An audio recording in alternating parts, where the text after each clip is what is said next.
Why, hello everyone. I'm your lovely host, Innocent, and welcome back to Innocent's Voice Acting Advice. Or, as we like to call it, EVA!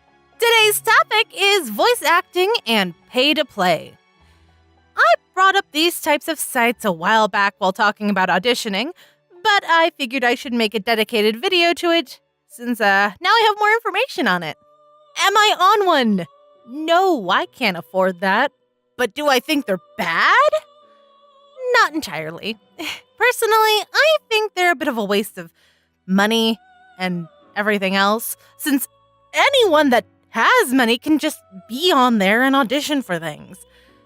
But they do let you audition for bigger projects with big companies, so there are pros and cons when it comes to these types of sites.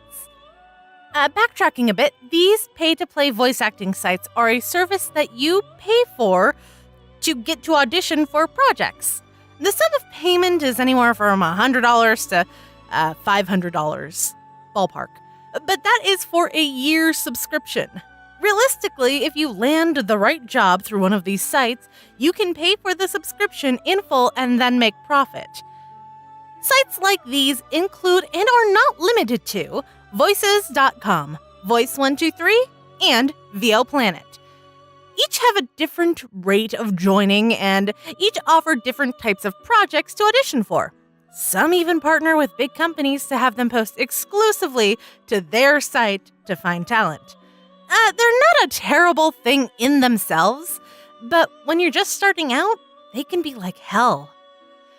Even if you have the money, I would not recommend one of these sites until you know how to work that instrument of a voice beautifully and masterfully.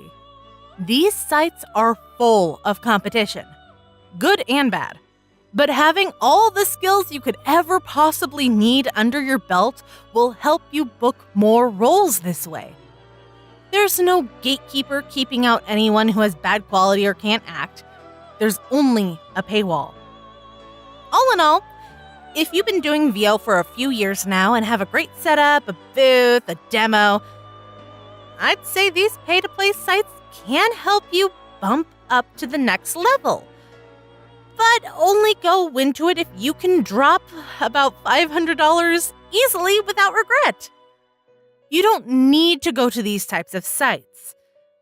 But if you have the extra money and the motivation, it doesn't hurt to have it under your belt. Anywho, thank you for watching. Have any suggestions or requests for other EVA topics? Leave them in the comments below. Or you can at me on Twitter, Creating Love. I'm more than happy to help to the best of my ability. This has been episode number 37 of EVA. Break a leg and go out there and voice act to your heart's content. We never speak of that. Anyway, if you liked what you just watched, feel free to click or tap here and it will take you to the latest video on my channel. Or you can let the YouTube algorithms choose a video it thinks you'll like. Magic! And of course, you can click or tap over here to subscribe to my channel if you haven't already. Come join the cult! We're always open to new members. Anywho, I hope to see you all soon. Peace out. Bye-bye!